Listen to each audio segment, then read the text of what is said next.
الحمد لله نحمده ونستعينه ونستغفره ونعوذ بالله من شرور أنفسنا ومن سيئات أعمالنا.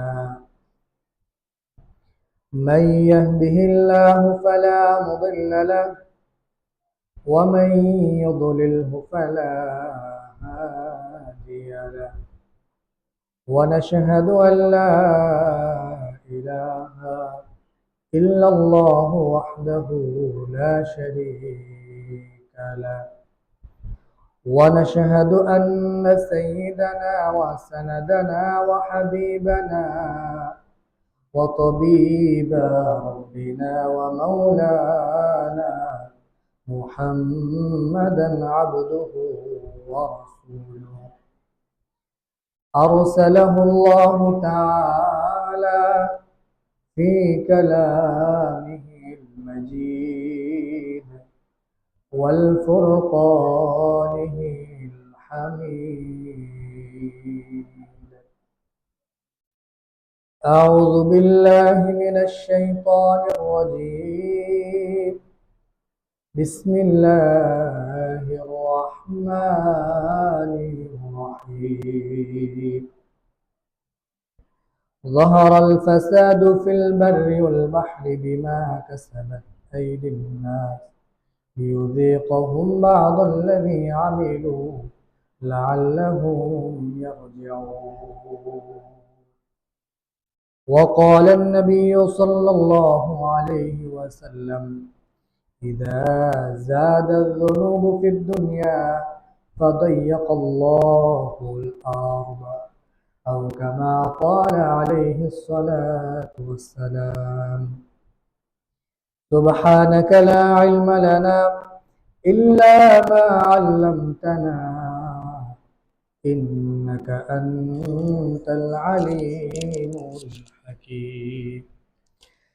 سبحانك لا علم لنا إلا ما علمتنا إنك أنت العليم الحكيم. السلام عليكم ورحمة الله وبركاته. আলহামদুলিল্লাহ, মহান আল্লাহ তাআলার দরবারে অজস্র অগণিত শুকরিয়া যে মহান আল্লাহ তাআলা আমাদেরকে দুনিয়ার সমস্ত রকম ফিতনা, ফাসাদ, আপদ, বিপদ, বালা, মুসিবত থেকে হেফাজত করে, দুনিয়ার সমস্ত রকম ফিতনা, ফাসাদ থেকে মুক্ত রেখে, যায় ঝামেলা থেকে মুক্ত রেখে আল্লাহ রাব্বুল আলামিনের সবচেয়ে প্রিয় ঘর মসজিদে আসার, বসার এবং আমলের নিয়তে কিছু কথাবার্তা শোনার তৌফিক দান করেছেন। সেজন্য ঐশী মালিকের দরবারে অন্তরস্থল থেকে এক বাক্যে জুড়ে সুরে শুকর আদায় করি, সবাই পড়ি আলহামদুলিল্লাহ। মুহতারাম হাজিরিন, আমি আপনাদের সামনে যে আয়াতখানা আজকে তেলাওয়াত করেছি, এই আয়াতখানা হলো আল্লাহ রাব্বুল আলামিন মুসলমানদেরকে গাইড করার জন্য নাজিল করেছেন। পবিত্র কুরআন সম্পূর্ণটাই আল্লাহ তাআলা মুসলমানদেরকে গাইড করার জন্য, দিক নির্দেশনা দেওয়ার জন্য নাজিল করেছেন। স্পেশালি বর্তমান জামানার জন্য খুব রিলেটেড, খুব কানেক্টেড এই আয়াতটা আজকে আপনাদের সামনে তেলাওয়াত করেছি। এই আয়াতের পাশাপাশি নবীজি সাল্লাল্লাহু আলাইহি ওয়াসাল্লামকে আল্লাহ রাব্বুল আলামিন আদেশ করেছিলেন হাদিসের ভান্ডার খোলার জন্য। সেই হিসাবে নবীজি সাল্লাল্লাহু আলাইহি ওয়াসাল্লামের একখানা হাদিস আপনাদের সামনে তেলাওয়াত করেছি। যে আয়াত আর হাদিসের পর্যালোচনা যদি আমরা করি, এই আয়াত এবং হাদিসকে সামনে রেখে যদি আমরা চলি, তাহলে বর্তমান যে সিচুয়েশন গুলো মাঝে মাঝে তৈরি হয়, বর্তমান আমরা যে বিপদ আপদ, মুসিবত কিংবা সমস্যায় পড়ি, এর থেকে খুব সহজেই উত্তরণ হওয়া, বাঁচা সম্ভব। আর যদি আমরা এই আয়াতকে ডিভাইড মনে করি, আমাদের প্রতিপক্ষ মনে করি, এই আয়াতের যদি আমরা বিপরীতে চলতে থাকি, তাহলে দেখা যাবে যে আল্লাহ রাব্বুল আলামিন আমাদের উপরে বর্তমান যে মুসিবত গুলো দেন সেটা দিন দিন বাড়তেই থাকবে, বাড়তেই থাকবে। আল্লাহ রাব্বুল আলামিন আজকের তেলাওয়াতকৃত আয়াতের মধ্যে বলেন, এই জমিনের মধ্যে যত রকমের অনিয়ম হয়, এই দুনিয়ার মধ্যে, এই জমিনের মধ্যে যত রকমের বিশৃঙ্খলা হয়, সবগুলো হলো মানুষের হাতের কামাই। আজকে যখন বাড়ি থেকে আসতেছিলাম ট্যাংরা বাজারের মধ্যে, কিছু মানুষ বসে আলোচনা করতেছে, আমি কিছুক্ষণ একটা দরকারে দাঁড়াইছি। ওনাদের আলোচনার মানে যে কেন্দ্রবিন্দু, যেটা তাদের মূল আলোচনা, সেটা হলো দেশটা কি আমাদের এমন ছিল। তাদের আলোচনার কেন্দ্রবিন্দু হলো যে দেশটা কি আমাদের এমন ছিল। আপনারা যারা মুরব্বীরা আছেন তারা আমার থেকে ভালো বলতে পারবেন যে আসলেই কি আমাদের দেশটা এমন ছিল কিনা। আজকে আমাদের দেশটা এমন হলো কেন? এই যে আজকের তেলাওয়াতকৃত আয়াতটা আমরা না মানার কারণে আজকে আমাদের দেশটা এমন হয়ে গেল। কেমন ছিল সেটা অনেকেই জানে না, তবে কেমন হলো এটা তো আমরা নির্দ্বিধায় বুঝতে পারতেছি। তো মেরে মুহতারাম হাজিরিন, আল্লাহ রাব্বুল আলামিন এই আয়াতের মধ্যে বলেন, যাহারাল ফাসাদু ফিল বাররি ওয়াল বাহরি বিমা কাসাবাত আইদিন নাস লিয়ুযীকাহুম বা'দাল্লাযী আমিলু লাআল্লাহুম ইয়ারজিউন। আল্লাহ রাব্বুল আলামিন বলেন যে এই জমিনের মধ্যে জলে এবং স্থলে যত রকমের অনিয়ম তোমরা দেখতে পাও, সবগুলো হলো তোমাদের হাতের কামাই, সবগুলো তোমাদের নিজেদের কামাই করা আমল নামা। এগুলো লিয়ুযীকাহুম বা'দাল্লাযী আমিলু লাআল্লাহুম ইয়ারজিউন। আর এই যে হাতের কামাই, এই অনিয়ম গুলো সবাই করো নাই, বা'দাল্লাযী কিছু মানুষে করছো। সবাই গুনাহগার না, সবাই সুদখোর না, সবাই ঘুষখোর না, সবাই মিথ্যুক না, সবাই চুরি করে না, সবাই ডাকাতি করে না, সবাই খুন খারাপি করে না। মেরে মুহতারাম হাজিরিন, আল্লাহ রাব্বুল আলামিন এর জন্য বলেন বা'দাল্লাযী আমিলু, কিছু মানুষ এগুলো করছো। আর আল্লাহ রাব্বুল আলামিন লিযীকাহুম বা'দাল্লাযী আমিলু, এই কিছু মানুষের করার কারণে সবার উপরে এই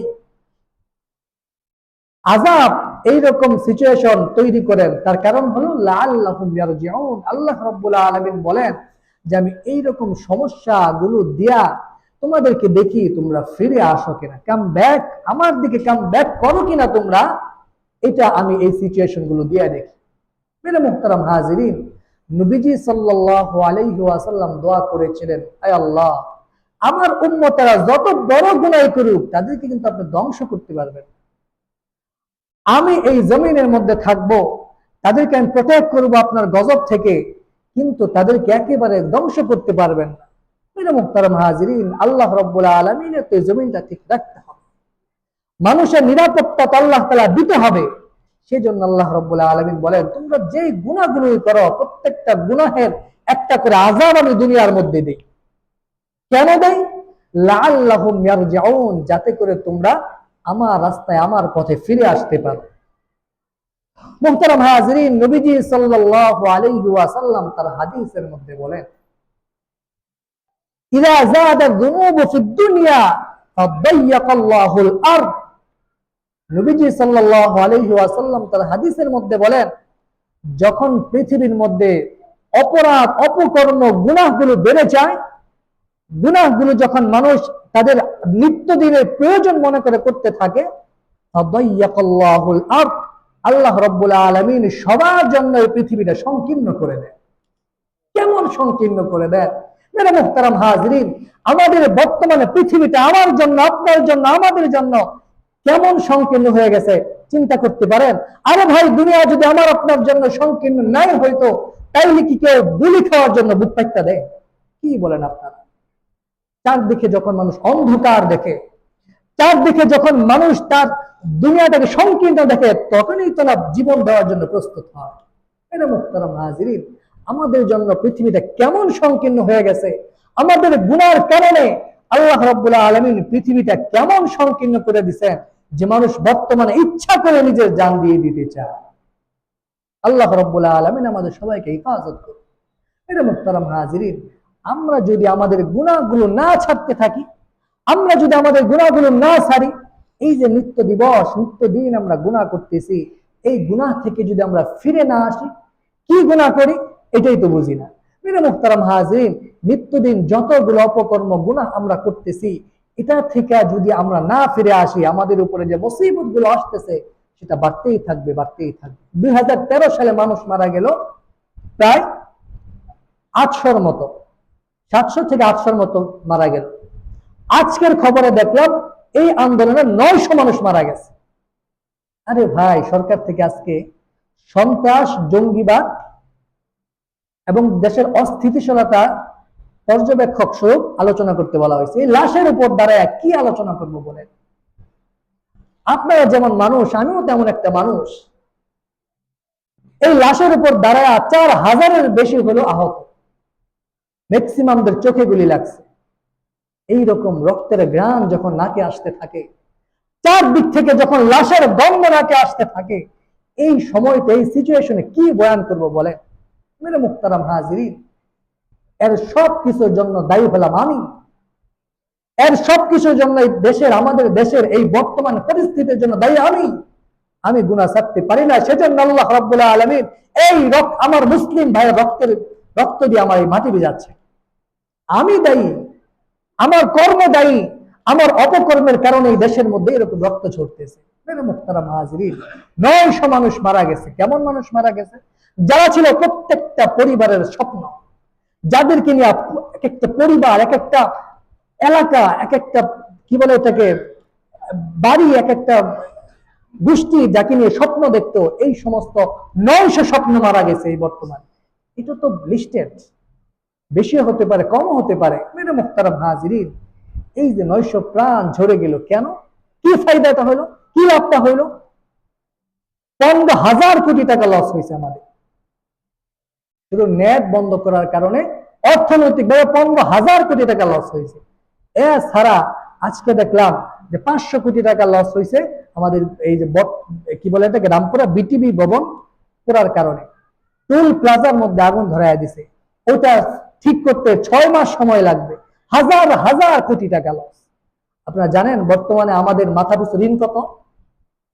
একটা বাচ্চার যদি আপনি আজকে জন্ম নিবন্ধন করা, যে বাচ্চাটা জন্ম নিবন্ধন আছে সরকারি লিস্টের, যে বাচ্চাটা, এই বাচ্চাটার মাথার উপরে 1,45,000 টাকা ঋণ। চিন্তা করা যায়? আজকে যদি দেশ দেউলিয়া হয়, আপনি নেটে সার্চ করে, আমি স্ক্রিনশট দিয়ে রাখছি, নেটে সার্চ করে দেখেন আমাদের মাথা পিছু ঋণ কত। আজকে যদি দেশ দেউলিয়া হয়ে যায়, আপনার জন্য আমাদের বহির্বিশ্বে যারা আমাদেরকে ঋণ দিয়েছে 1,45,000 টাকার সম্পদ আমার থেকে তারা নিয়ে নিবে। আমার সন্তানের যে ঋণটা আছে সেটা আমার সম্পদ থেকে তারা নেবে। মেরে মুহতারাম হাজিরিন, এত বিশাল ঋণের বোঝা মাথায় নিয়ে ঘুরতেছি, তারপরে আবার এই বিশাল একটা চাপ আমাদের উপরে বসছে। মেরে মুহতারাম হাজিরিন, এটাই কি শেষ চাপ? এরপরে কি আর কিছু আসবে না? আরো যে কত রক্তক্ষয় সংঘাত আমাদের সামনে আছে, আরো কত অর্থনৈতিক ধ্বংসের স্তূপ যে আমাদের সামনে আছে, সেটা তো আমরা কল্পনাই করতে পারতেছি। তার কারণটা কি? মেরে মুহতারাম হাজিরিন, আল্লাহ রাব্বুল আলামিন বলেন এর কারণ হলো যাহারাল ফাসাদু ফিল বাররি ওয়াল বাহর কাসাবাত আইদি, তোমাদের হাতের কামাই। সব 900 প্রাণ তোমাদের হাতের কামাই। 2013 সালে প্রায় 700 প্রাণ তোমাদের হাতের কামাই। বিভিন্ন সময় মানুষ মারা যাইতেছে, বিভিন্ন স্থানে মানুষ মারা যাইতেছে, গুম হইতেছে, খুন হইতেছে, সব তোমাদের হাতের কামাই। মেরে মুহতারাম হাজিরিন, আজকে যদি আমরা আমাদের গুনাহগুলো ছেড়ে না দিয়ে যদি আমরা আল্লাহর পথে না আসি, এই 900 নয় 1000 হতে পারে, 4,000 আহত, এই 4 লক্ষ হইতে পারে। 15,000 মানুষের নামে অলরেডি মামলা হয়ে গেছে। নাম না জানা কত লক্ষ যে মামলা হয়েছে সেটা বলার বাহিরে।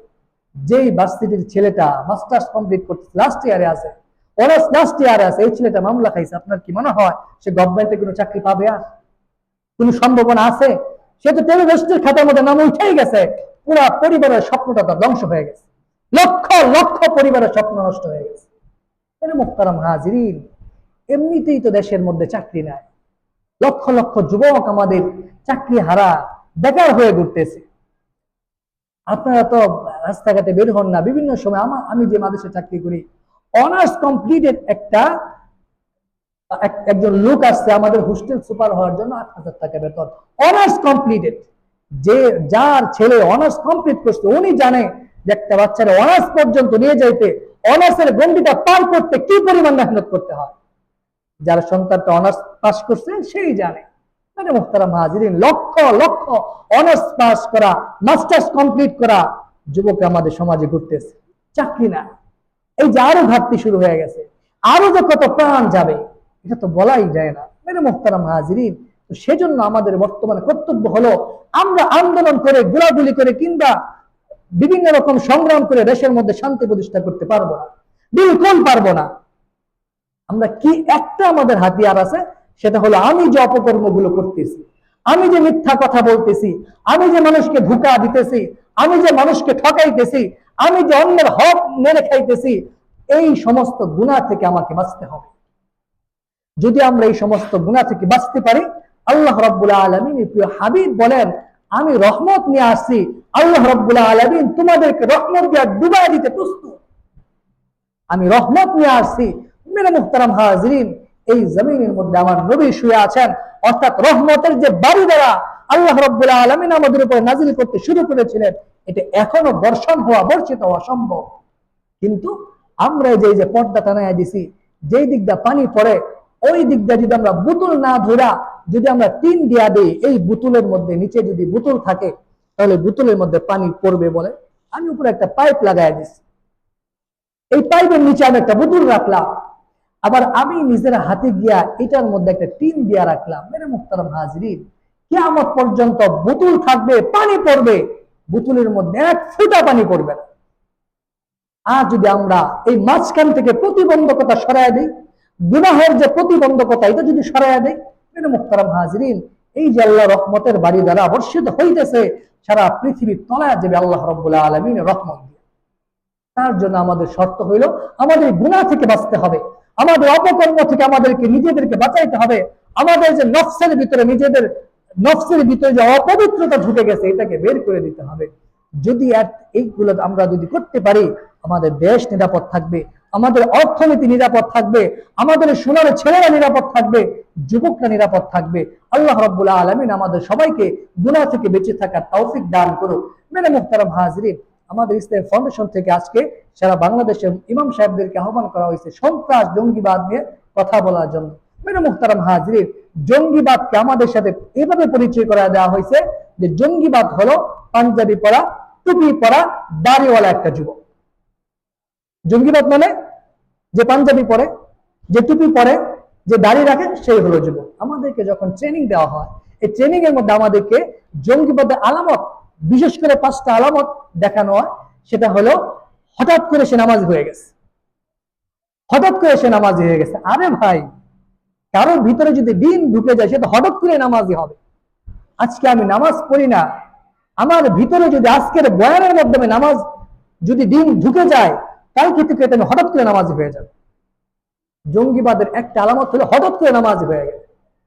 পাঞ্জাবি পড়লো, লম্বা দাড়ি রাখলো, টুপি পড়লো, ঘরের ভিতরে হঠাৎ কোনো কারণ ছাড়া ইসলামী তালিম দেওয়া শুরু করলো। জঙ্গিবাদের আলামত এগুলো আমাদেরকে শেখানো হচ্ছে। হঠাৎ করে পরিবারের মধ্যে, বন্ধু বান্ধব, ফ্রেন্ড সার্কেলের মধ্যে ইসলামের তালিম দেওয়া শুরু করলো। এটাই হলো জঙ্গিবাদের আলামত। মেরে মুহতারাম হাজিরিন, আমরা জঙ্গিবাদ নিয়ে সবাই সচেতন, কিন্তু আমার ঘরের মধ্যে যে সন্ত্রাস লোকে আছে ওটা থেকে আমরা নিরাপদ না, ওটা থেকে আমরা এটা বেখবর একবার। মেরে মুহতারাম হাজিরিন, যে ছেলেগুলা বর্তমানে মারামারি করতেছে, কিশোর গ্যাং, এটা তো আমার আপনার সন্তান। এই বিষয়টা নিয়ে আমরা সবাই বেখবর। মেরে মুহতারাম হাজিরিন, জঙ্গিবাদ বর্তমানে বাংলাদেশের মধ্যে নাই। আমাদের বর্তমান সরকারের প্রচেষ্টায় জঙ্গিবাদ আলহামদুলিল্লাহ আমাদের দেশ থেকে পুরোপুরি ধ্বংস হয়ে গেছে। কিন্তু যেই গজবের মধ্যে আমরা আছি সেটা হলো সন্ত্রাস, সেটা হলো সন্ত্রাস। কথা কাটাকাটির জেরে ছুরি দিয়ে মেরে ফেলাইছে, কথা কাটাকাটির জেরে এক বন্ধু গিয়া রাস্তার মধ্যে আরেক বন্ধুরে পিড়ে মেরে ফেলাইছে। সামান্য একটু মানে কথা ল্যাশ দিরা এক বন্ধু 4-5 বন্ধুরে কি বলে 4-5 বন্ধু এক বন্ধুরে পিড়ে আলুলা করে ফেলাইছে। এই হলো সন্ত্রাস। মেরে মুহতারাম হাজিরিন, এই সমস্ত কারা করে? আমার আপনার সন্তানরা করে। সরকারের পক্ষ থেকে বিশেষভাবে যে মেসেজটা আপনাদের কাছে আসছে সেটা হলো আপনার আমার সন্তানদেরকে আমরা ঘরের ভিতরে রাখবো। সর্বোচ্চ তাদেরকে তাদের পাঠদান যে কেন্দ্র আছে, স্কুল, কলেজ, ভার্সিটি, এই পর্যন্ত তাদেরকে যাইতে দিব। তাদের কি বলে এটাকে, তাদের যে প্রয়োজনীয় যে জায়গাগুলো সেইগুলোর মধ্যে যাইতে দিব, অন্য কোথাও যাইতে দিব না। আমার সন্তানটা কার সাথে মিশছে, আমার সন্তানটা কি কারো উস্কানিতে লাঠি ধরছে, ছুরি ধরছে, এই বিষয়টা আমাদের খুব ভালো করে নজর রাখতে হবে, খেয়াল রাখতে হবে। আমাদের নিজেদের এই বর্তমান পরিস্থিতি, আমাদের বর্তমান পরিস্থিতি আরো কিছুদিন থাকবে দেশের মধ্যে। কারফিউ যে চলতেছে দেশের মধ্যে, আজকে 8টা থেকে 3টা পর্যন্ত কারফিউ শিথিল করা হয়েছে। আস্তে আস্তে সময়টা বাড়তেছে। যদি আমাদের দেশের মধ্যে নতুন কোনো উদ্ভূত পরিস্থিতি সৃষ্টি না হয়, তাহলে আস্তে আস্তে কারফিউ উঠে যাবে। যতদিন পর্যন্ত কারফিউ না ওঠে, ততদিন পর্যন্ত আমাদের দেশটা রিস্কের মধ্যে আছে, আমাদের আইন শৃঙ্খলা, আমাদের নিরাপত্তা রিস্কের মধ্যে আছে। তো সেজন্য আমাদের কর্তব্য হলো যে এই সময়টার মধ্যে বহিরাগত কোনো মেহমান বাড়িতে আনবো না, আমরাও আপাতত কারো বাড়িতে মেহমান হব না। স্পেশালি যারা যুবক আছি তারা যাব না, কারণ বর্তমানে রেড অ্যালার্ট চলতেছে। আপনারা সবাই জানেন বাংলাদেশের মধ্যে পুলিশের রেড অ্যালার্ট চলতেছে, মানে যে কোনো সময় যে কোনো বাড়ি থেকে বিনা নোটিশে আপনাকে গ্রেফতার করতে পারে পুলিশ। এটা হলো আমাদের কাছে মেসেজ।